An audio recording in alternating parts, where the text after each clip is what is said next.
Baik, Assalamualaikum warahmatullahi wabarakatuh. Kami dari kelompok satu akan menjelaskan atau memaparkan tugas besar rencana manajemen komunikasi. Kami dari kelompok satu yang beranggotakan 5 orang. Yang pertama ada Nabila Puspitowati, Bintang Nabilun Nuha, kemudian yang ketiga Aisyah Ardane Reswari, kemudian yang keempat Nelly Muna, dan yang kelima saya sendiri Darmawan Putra.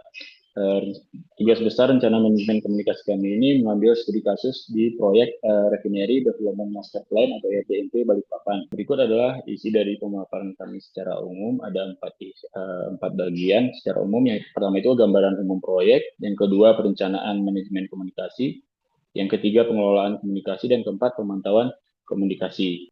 Baik, saya akan menjelaskan mengenai gambaran umum proyek secara singkat. Proyek RDMP Balikpapan ini merupakan salah satu proyek strategis nasional yang dijalankan oleh pemerintah Indonesia untuk meningkatkan kemandirian energi dan mengurangi ketergantungan terhadap impor BBM. Jadi melalui proyek RDMP ini diharapkan dapat meningkatkan kapasitas dari yang semula 260.000 barrel per hari menjadi 360.000 barrel per hari. Di samping peningkatan kapasitas, proyek ini juga bertujuan untuk meningkatkan kompleksitas kilang agar mampu memproduksi BBM yang memenuhi standar Euro 5 yang lebih ramah lingkungan dan menghasilkan emisi sulfur yang lebih rendah. Dengan demikian, proyek ini tidak hanya berorientasi pada aspek kuantitatif produksi, tetapi juga pada kualitas produk serta keberlanjutan lingkungan hidup. Mengenai struktur organisasi proyek, struktur organisasi proyek ini melibatkan koordinasi lintas institusi melalui surat keputusan Menteri SDM. Direktur Jenderal Minyak dan Gas Bumi ditunjuk sebagai PJPK dan memiliki wewenang untuk menandatangani perjanjian kerjasama. Struktur organisasi perusahaan pelaksana yaitu PT Kilang Pertamina Balikpapan atau PT KPB telah ditetapkan melalui surat keputusan internal dan manajemen PT KBB terdiri atas yang pertama direktur utama satu orang, lalu 3 direktur, 1 komisaris utama, 2 komisaris. Struktur organisasi pada proyek RDMP Balikpapan ini disusun secara khusus untuk mendukung kelancaran pelaksanaan 2 paket pekerjaan yang telah kami pilih dalam pelaksanaan tugas besar ini, yaitu fondasi pipe rack dan sistem drainase. Dalam proyek ini, kontraktor pelaksananya adalah PT PP Pembangunan Perumahan yang merupakan salah satu BUMN konstruksi terbesar di Indonesia. Pada puncak struktur terdapat pemilik proyek yang bertanggung jawab penuh atas pengambilan keputusan strategis dan pengawasan menyeluruh terhadap jalannya proyek. Di bawahnya terdapat manajer proyek yang berperan sebagai koordinator utama. Manajer proyek ini membawahi 4 divisi teknis utama, yaitu staf QC, staf HSE, staf engineer, dan staf pengadaan. Masing-masing divisi ini juga memiliki personil pelaksana teknis seperti surveyor, drafter, dan pengawas lapangan. Berikutnya merupakan milestone proyek. Jadi proyek RDMP ini memiliki sejumlah milestone penting yang mencerminkan tahapan utama dalam pelaksanaan proyek. Dimulai dari bulan April 2019, yaitu penandatanganan kontrak EPC, dan diharapkan pada bulan September 2025 telah dijadwalkan sudah memberikan peningkatan efisiensi dan kapasitas produksi. Kemudian untuk struktur WBS, merupakan struktur hierarki yang memecah proyek besar menjadi komponen-komponen pekerjaan yang lebih terukur. Pada proyek RDMP Balikpapan ini, WBS disusun berdasarkan 5 lingkup utama proyek, yaitu engineering, procurement, construction, commissioning, dan project management. Pada slide ini kami tunjukkan bahwa dalam tugas besar ini kami fokus memberikan penjelasan pada fase construction, terutama pada 2 pekerjaan spesifik, yaitu pondasi pipe rack dan sistem drainase. Baik, selanjutnya untuk perencanaan manajemen komunikasi. Perencanaan manajemen komunikasi adalah proses pengembangan, pendekatan, dan rencananya tepat untuk aktivitas komunikasi proyek berdasarkan kebutuhan informasi setiap pemangku kepentingan atau kelompok dan organisasi yang tersedia dan kebutuhan proyek. Berikut ini merupakan gambar yang menunjukkan plan communication management di mana terdapat input, tools, dan teknik serta output yang dihasilkan. Bersumber pada PMBOK edisi ke-6 tahun 2017. Untuk input yang ada dalam penyusunan manajemen komunikasi, yang pertama adalah project charter.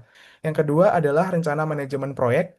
Yang ketiga adalah dokumen proyek, berupa daftar stakeholder dan juga dokumentasi persyaratan.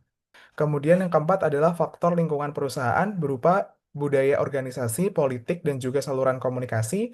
Dan yang kelima adalah aset proses organisasi berupa prosedur, kebijakan, dan pembelajaran dari proyek sebelumnya.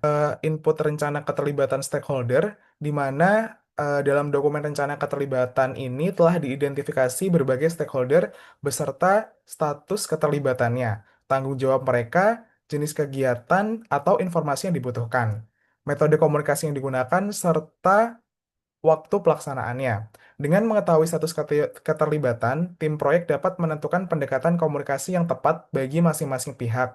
Selain itu, data tentang aksi dalam rencana keterlibatan stakeholder juga membantu proyek dalam merancang saluran komunikasi yang sesuai. Pada tabel terdapat dua tabel. Yang pertama adalah work package pekerjaan pondasi pipeline dan yang kedua adalah pekerjaan sistem drainase. Pada tabel ini kami mengidentifikasi stakeholder yang terlibat dalam dua pekerjaan ini. Kemudian kami juga memetakan engagement statusnya, di mana pada engagement status kami juga menganalisis bagaimana posisinya untuk kondisi saat ini dan juga kondisi yang ingin dicapai. Selain itu, dalam dalam upaya mencapai kondisi yang ingin dicapai, kami juga memetakan actionnya dari apa yang perlu dilakukan, kemudian siapa saja yang terlibat, bagaimana cara untuk mencapainya, dan kapan aksi tersebut dilakukan. Selanjutnya, untuk alat dan teknik yang digunakan juga menggunakan matriks RACI, di mana matriks RACI sendiri adalah alat manajemen yang digunakan untuk menjelaskan peran dan tanggung jawab setiap pihak yang terlibat dalam suatu proyek atau proses. Di mana untuk RACI sendiri memiliki manfaat yang pertama menjelaskan siapa melakukan apa, yang kedua menghindari peran yang tumpang tindih, yang ketiga menjelaskan siapa yang perlu dikonsultasikan atau diberi informasi, yang keempat mempercepat pengambilan keputusan karena peran akuntabel sudah jelas, dan yang kelima meningkatkan akuntabilitas karena tugas memiliki pemilik yang jelas. Berikut ini merupakan tabel matriks RACI yang sudah kami susun berdasarkan dua pekerjaan. Untuk yang pertama, eh, tabel yang atas menunjukkan matriks keterlibatan pemangku kepentingan stakeholder pada pekerjaan pondasi pipeline yang dirinci berdasarkan aktivitas utama. Dalam tabel ini, manajer proyek berperan sebagai pihak yang bertanggung jawab utama atau accountable atas seluruh aktivitas. Sementara pemilik proyek inform tentang perkembangan pekerjaan. Kemudian, staf quality control dan staf HSE dikonsultasikan untuk memastikan kualitas dan aspek keselamatan, sedangkan untuk site engineer dan juga surveyor menjadi pihak yang bertanggung jawab langsung pada pekerjaan teknik lapangan. Pengawas lapangan turut bertanggung jawab untuk aktivitas pemasangan tulangan, plat kolom, dan penuangan beton, namun tidak pada tahap penggalian. Tidak ada keterlibatan langsung dari drafter dan staf pengadaan dalam aktivitas ini. Kemudian untuk tabel yang kedua, di mana untuk analisisnya manajer proyek sebagai pihak yang bertanggung jawab utama juga dan pemilik proyek sebagai pihak yang harus diinformasikan. Staf quality control dan staf HSE juga berperan sebagai pihak yang dikonsultasikan untuk memastikan kualitas teknis dan keselamatan kerja. Sedangkan site engineer dan surveyor bertindak sebagai eksekutor langsung di lapangan. Sementara itu, pengawas lapangan dilibatkan secara langsung pada aktivitas penggalian parit dan pemasangan manhole, namun tidak terlibat pemasangan pipa serta penimbunan. Tidak terdapat keterlibatan drafter maupun staf pengadaan dalam kegiatan ini. Selanjutnya, untuk alat dan teknik, teknologi komunikasi, dalam menyusun perencanaan komunikasi proyek, selain menggunakan matriks RACI untuk menganalisis peran dan tanggung jawab stakeholder, kami juga menggunakan flowchart komunikasi sebagai alat bantu visual. Flowchart ini memberikan gambaran yang lebih konkret dan operasional mengenai alur informasi antar stakeholder. Dalam hal ini pada pekerjaan pondasi pipeline dan sistem drainase. Jika RACI memetakan siapa melakukan apa, maka pada flowchart menjelaskan bagaimana dan kapan informasi tersebut mengalir dari satu pihak ke pihak yang lainnya. Dengan kata lain, RACI ini mengidentifikasi struktur tanggung jawab, sementara pada flowchart menunjukkan dinamika komunikasi aktual di lapangan. Manfaat utama dari penggunaan flowchart komunikasi dalam proyek antara lain, yang pertama menghindari miskomunikasi, mempercepat pemahaman terutama dalam situasi kompleks dan yang melibatkan banyak pihak dengan latar belakang teknis yang berbeda, memudahkan dalam pelatihan tim baru, audit komunikasi, serta evaluasi efisiensi jalur informasi yang berjalan. Dengan adanya flowchart ini, tim proyek dapat memastikan bahwa informasi penting disampaikan dengan benar melalui media yang sesuai, serta diterima oleh orang yang tepat pada waktu yang tepat. Ini adalah flowchart komunikasi antar stakeholder untuk paket pekerjaan fondasi PipeRack. Flowchart ini menggambarkan alur komunikasi teknis pada pekerjaan fondasi PipeRack secara sistematis dan terarah. Alur dimulai dari drafter yang menyusun gambar kerja, lalu diteruskan ke site engineer untuk ditinjau dan disampaikan dalam briefing teknis pada tim pelaksana. Site engineer kemudian berkoordinasi dengan surveyor untuk penandaan lokasi pondasi dan dengan pengawas lapangan untuk pengawasan pelaksanaan harian. Manajer proyek menerima umpan balik dari lapangan untuk pengambilan keputusan dan pemantauan progres. Sementara itu, staf QC dan staf HSE menjalankan fungsi pengendalian mutu dan keselamatan kerja. Flowchart ini menunjukkan komunikasi lintas fungsi yang berjalan aktif dan efisien tanpa melibatkan pemilik proyek secara langsung dalam komunikasi operasional hariannya. Baik, selanjutnya flowchart komunikasi antar stakeholder untuk paket pekerjaan sistem drainase. Sama seperti flowchart sebelumnya, pada flowchart untuk sistem drainase ini juga dimulai dari inputan oleh drafter yang selanjutnya diberikan kepada site engineer yang nantinya akan diberikan kepada pengawas lapangan yang dikoordinasikan dengan pengawas lapangan untuk dilakukan pekerjaan bekerja sama dengan surveyor. Lalu untuk keputusan akhirnya akan ditentukan oleh manajer proyek apabila pekerjaannya telah sesuai dengan spek-spek, maka dapat dilanjutkan untuk tahap pekerjaan selanjutnya.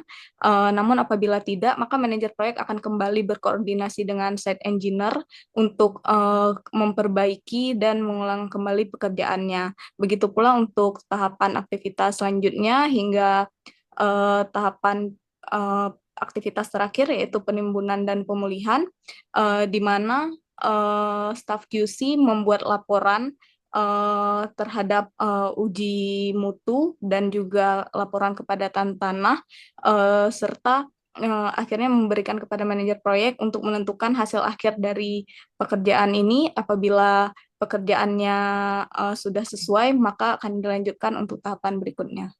Lalu lanjutan alat dan tekniknya yaitu model komunikasi yang digunakan mengadopsi pendekatan interaktif, yaitu proses komunikasi dua arah yang melibatkan pertukaran pesan dan umpan balik antara pengirim dan penerima.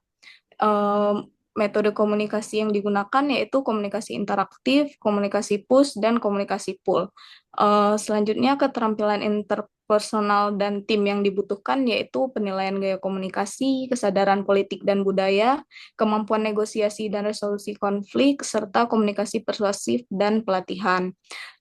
Representasi data yang dibutuhkan pada tahapan ini yaitu stakeholder engagement assessment matrix yang telah dilakukan sebelumnya, serta yang terakhir adalah melalui rapat yang diadakan untuk menyepakati kebutuhan komunikasi stakeholder, menyusun strategi penyampaian informasi, dan menyesuaikan rencana komunikasi. Baik, untuk selanjutnya tahapan output rencana manajemen komunikasi.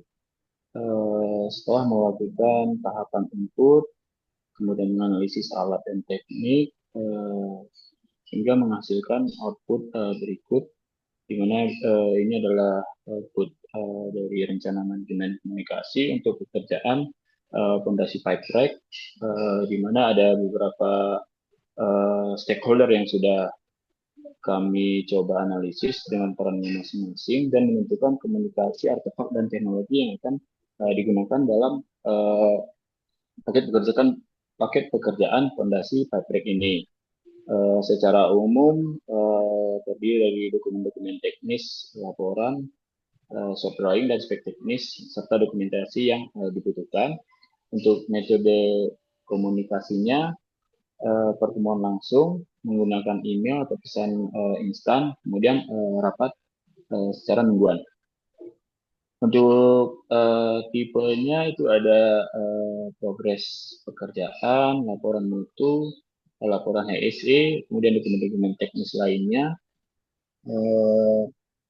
Untuk frekuensi dari komunikasi ini yang direncanakan ada ada harian, mingguan, serta untuk beberapa kondisi disesuaikan dengan kebutuhan komunikasi itu sendiri.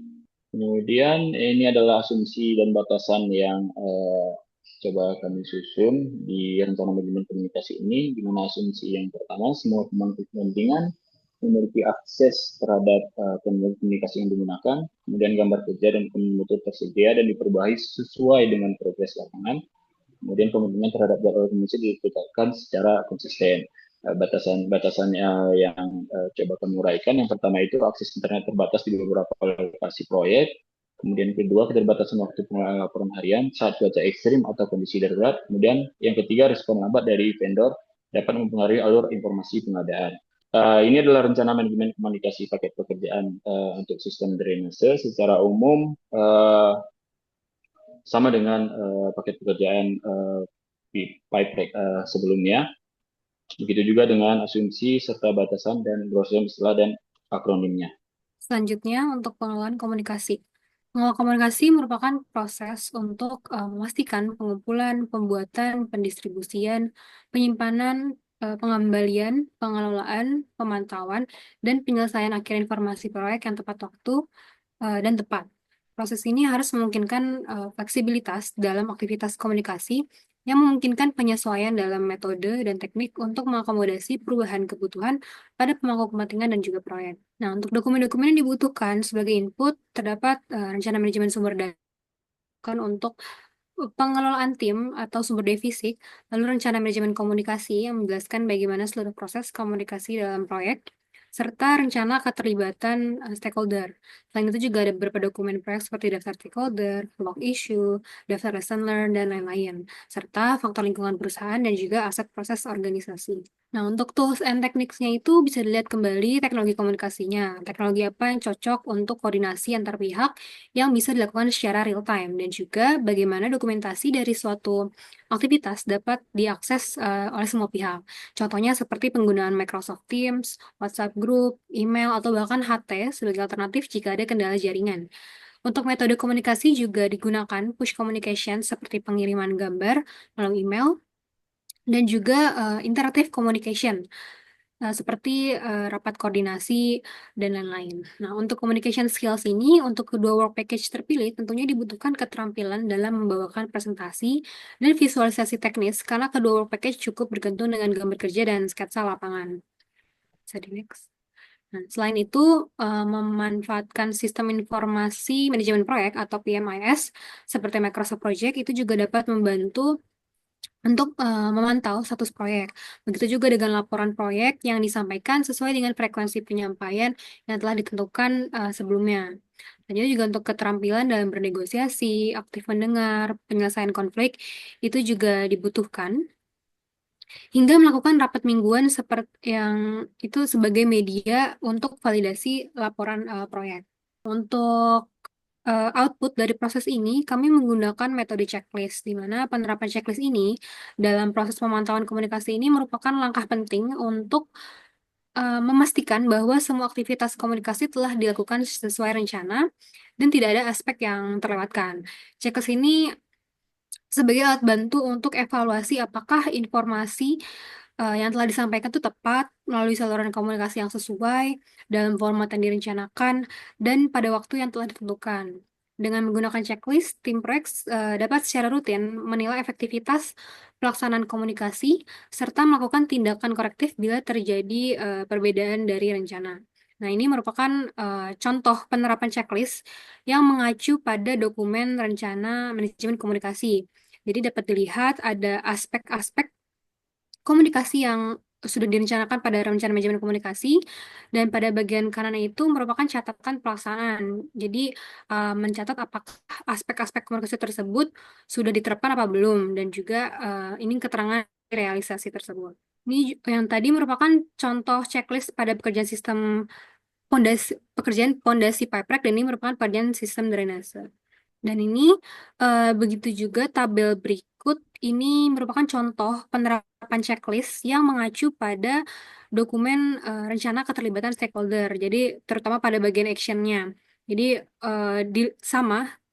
dilihat kembali apakah yang sudah direncanakan tersebut sudah diimplementasikan dan juga diberi catatan implementasinya itu seperti apa.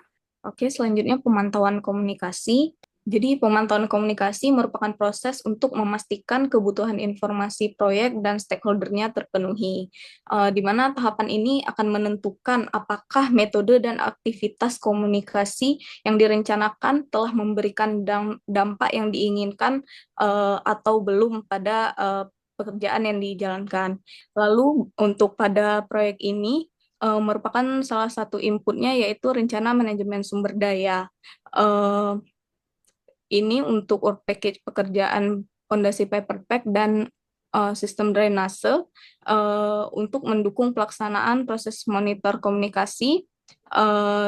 Dibuatlah tabel berikut dengan salah satu contohnya yaitu untuk pekerjaan fondasi paper pack, penggalian fondasi dengan subaktivitasnya yaitu site engineer menerima gambar dari drafter dan melakukan pengecekan, lalu site engineer memberikan briefing teknis ke tim lapangan, surveyor melakukan pengukuran dan marking area fondasi, pengawas lapangan memverifikasi hasil lapangan, serta site engineer dan pengawas menyusun laporan progres untuk manajer proyek. Sender dalam aktivitas ini yaitu drafter, site engineer, dan surveyor, lalu receivernya adalah pengawas lapangan dan manajer proyek. Inputan pada tahapan ini yaitu gambar kerja, DED, dokumen pemeriksaan tanah. Lalu output yang dihasilkan yaitu laporan progres penggalian fondasi. Hal yang sama juga analisa yang sama juga diterapkan pada pekerjaan sistem drainase seperti yang dapat dilihat. Input selanjutnya yaitu rencana manajemen komunikasi, menjadi inputan dokumen dalam pemantauan manajemen komunikasi. Dengan adanya rencana ini, seluruh komunikasi teknis dan administratif dalam pelaksanaan pekerjaan dapat dilakukan secara terarah, terdokumentasi, dan terkoordinasi dengan baik. Input selanjutnya yaitu rencana keterlibatan stakeholder yang berfungsi sebagai acuan dalam memastikan bahwa komunikasi proyek berjalan sesuai dengan harapan dan kebutuhan para stakeholder. Sama, ini juga diterapkan terhadap dua work package yang sama seperti sebelumnya. Untuk selanjutnya adalah alat dan teknik yang digunakan pada pemantauan komunikasi. Yang pertama adalah dengan menggunakan penilaian ahli atau expert judgment. Yang kedua dengan menggunakan sistem informasi manajemen proyek, di mana manajer proyek menangkap, menyimpan, dan mendistribusikan informasi kepada stakeholder internal dan eksternal dengan informasi yang mereka butuhkan sesuai dengan rencana komunikasi. Yang ketiga, representasi data melalui stakeholder engagement assessment matrix. Yang keempat, kemampuan interpersonal dan tim. Dan yang kelima adalah dilakukan dengan rapat berupa pertemuan tatap muka atau virtual untuk pengambilan keputusan, menanggapi permintaan stakeholder, dan berdiskusi dengan pemasok, vendor, dan juga stakeholder proyek lainnya. Untuk outputnya dapat berupa work performance information, di mana work performance information membantu dalam melihat sejauh mana strategi komunikasi telah dilaksanakan dan apakah keterlibatan stakeholder terhadap proyek mencapai level desired. Nah, berikut ini bisa dibilang sebagai update dari engagement status, di mana sebelumnya kita sudah memetakan masing-masing dari stakeholdernya, bagaimana current positionnya pada engagement status, dan setelah dilakukan action, terdapat perubahan pada engagement statusnya, yang dimana sebelumnya dari current sekarang dapat mencapai desire. Nah, untuk yang pertama ini adalah pada pekerjaan sistem drainase, di mana dari 9 stakeholder yang terlibat, mayoritas berhasil mencapai target keterlibatan berkat strategi kolaboratif, sosialisasi dan efektif, dan koordinasi lapangan yang baik. Di mana pendekatan seperti presentasi rutin, briefing, monitoring, harian berhasil meningkatkan keterlibatan pemilik proyek, manajer proyek, surveyor, QC, HSE, dan pengadaan. Sedangkan site engineer sedangkan pengawas lapangan tidak mencapai target karena kurangnya pendampingan intensif dan pendekatan personal, di mana mereka hanya menerima panduan awal atau dilibatkan secara terbatas tanpa tindak lanjut aktif di lapangan, sehingga keterlibatan mereka menjadi lemah. Keterlibatan efektif bergantung pada komunikasi yang rutin, koordinasi langsung, dan akses informasi, sementara kegagalan terjadi karena minimnya interaksi berkelanjutan, terutama untuk peran teknis yang krusial di lapangan. Selanjutnya, ini merupakan tabel untuk pekerjaan drainase, di mana untuk sebagian besar stakeholder itu dapat mencapai target keterlibatan berkat strategi yang menekankan visualisasi hasil, standarisasi prosedur, dan keterlibatan langsung di lapangan. Pemilik proyek, kemudian manajer proyek, QC, HSE, site, kemudian surveyor, drafter, dan staf pengadaan menunjukkan kontribusi efektif melalui monitoring berkala, inspeksi lapangan, serta dokumentasi teknis yang akurat. Namun untuk site engineer dan juga pengawas lapangan tidak mencapai target karena kurangnya rotasi tenaga ahli dan pairing yang efektif.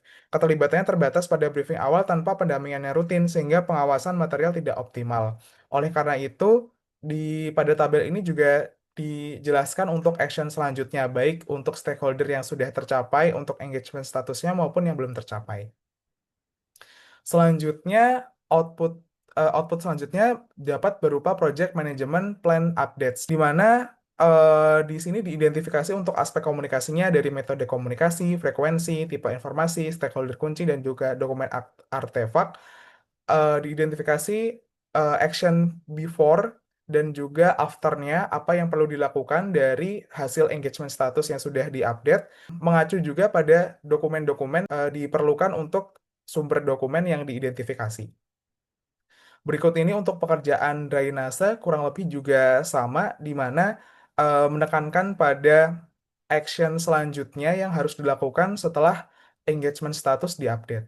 Baik, untuk output selanjutnya ada issue log update, di mana berdasarkan workflow information, strategi invest status yang tidak tercapai untuk beberapa stakeholder pada 2 work package yang dilakukan update. Yang pertama untuk pekerjaan fondasi pipe untuk stakeholdernya yang tidak tercapai, yang pertama adalah site engineer, di mana strategi awalnya itu pembuatan SOP teknis pemasangan anchor bolt dan shoulder blade. Pada realisasinya, sebagian SOP dilanggar karena tekanan waktu pengecoran. Untuk strategi update yang coba diterapkan, yaitu dengan menunjuk PIC teknis khusus untuk pipe break dan memberi waktu buffer untuk verifikasi elevasi dan posisi dari fondasi pabriknya tersebut. Kemudian untuk strategi yang kedua, pengawas lapangan, di mana pada tahap strategi awalnya itu pemasangan pipe dengan fokus pada presisi dan kestabilan. Pada realisasinya masih kurang ketat dalam kontrol posisi anchor bolt dan base plate. Strategi update yang coba diterapkan itu yang pertama adalah menetapkan checklist wajib sebelum pengecoran, kemudian ditambah juga dengan supervisi dari engineer saat pengecekan posisi akhir. Nah, untuk pekerjaan drainase, strategi engagement status yang tidak tercapai itu ada pada stakeholder pengawas lapangan. Di awal, strateginya ikut briefing dan mengawasi metode pelaksanaan lapisan fondasi. Pada realisasinya masih minim pemahaman teknik dan pelaksanaan yang kurang sesuai dengan desain awal. Nah, untuk strategi update yang coba diterapkan itu adalah memberikan pelatihan teknis singkat, kemudian pairing dengan set engineer selama di 1 minggu awal mulai pekerjaan. Yang terakhir ialah kesimpulan dan saran. Jadi, rencana manajemen komunikasi untuk pekerjaan fondasi pipe break dan sistem drainase di proyek RDMP Balikpapan berhasil memastikan komunikasi yang efektif antar stakeholder melalui identifikasi kebutuhan komunikasi, penggunaan metode push, pull, interaktif, serta pemanfaatan teknologi seperti email dan Microsoft Teams. Proyek dapat menjaga kelancaran aliran informasi dan pengambilan keputusan. Monitoring komunikasi dilakukan secara terstruktur dengan flowchart dan Rachi Matrix sebagai acuan.